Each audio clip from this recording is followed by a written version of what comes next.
Is the market's optimism fading? Are we on the brink of a pivotal shift in economic trends? Good morning, listeners, and welcome to a new episode of Capital Markets Quickie. I'm your host, Endrit Cela, diving into today's market dynamics. In today's episode, we're unpacking a mixed bag from Wall Street. U.S. stocks had a bit of a stumble yesterday as investors juggled between the early earnings season results and ongoing interest rate speculations.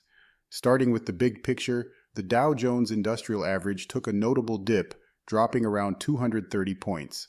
Over in the Standard & Poor's 500, there was a modest decline of 0.4%.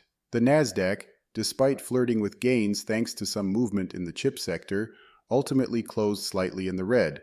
We saw Goldman Sachs shares ending with a fractional rise.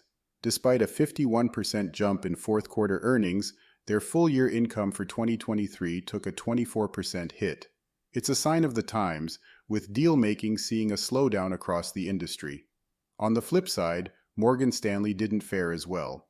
Their shares dropped by as much as 4% during the session. Despite beating revenue expectations, a hefty one-time charge dampened their quarterly profit. Now, all eyes are on Wednesday's retail sales report. It's all about piecing together the economic puzzle, as each new data release shapes the Federal Reserve's path forward. Last week, we saw a glimpse of hope with a surprise dip in U.S. wholesale inflation, fueling talks about a potential interest rate cut as early as March. But let's not get ahead of ourselves.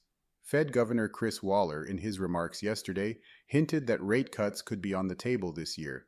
That is, of course, if inflation doesn't make an unexpected U-turn. It's a waiting game dependent on the incoming data.